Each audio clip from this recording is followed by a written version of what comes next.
చేస్తే సంవత్సరం నుంచి ఎన్ని దగ్గర తిరిగినాం నొప్పే బాగాలే సార్. అన్నం తినలేడు, పనుకుంటే లేలేడు, కూర్చుంటే లేలేడు, కూర్చున్నా కూడా లేలేడు, పారాడలేడు. చాలా అభిమానంగా అవుతున్నాడు. ఆలోచన భయము.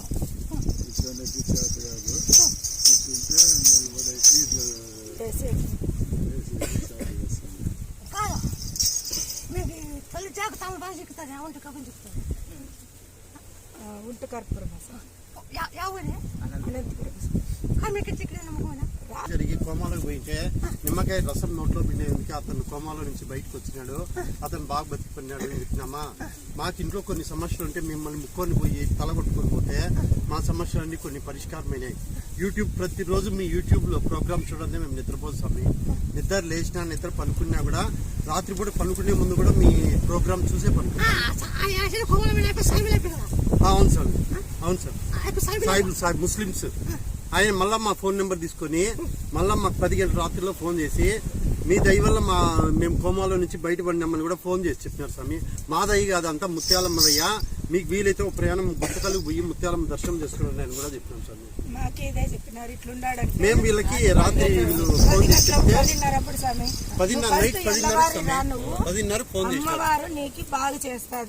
ఖచ్చితంగా 100% గ్యారంటీగా మీకు నమ్మకం ఉంటే బ్రాండ్ అంటే వచ్చేసినారు స్వామి. మేము రాలేమన్నా కూడా అమ్మ మీద భారం వేసి అమ్మని నమ్మేసినాము. వారంకో పది ఇట్లా కనకరాలు కాల్చి ఆ నీళ్ళకి కాల్చడము, ఆ నీళ్ళకేసి కావులు పెట్టండి. ఈ మంచులో అంతా తిరుగులో అంతా అట్టొస్తే అప్పుడు ఉడకలేదు.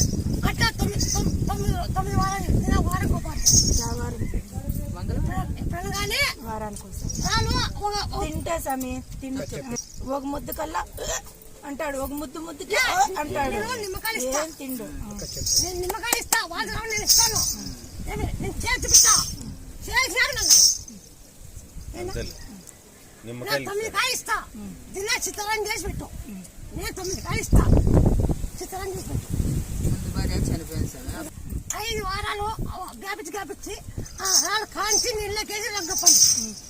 మంచి సత్తు కాస్తే పడుతుంది.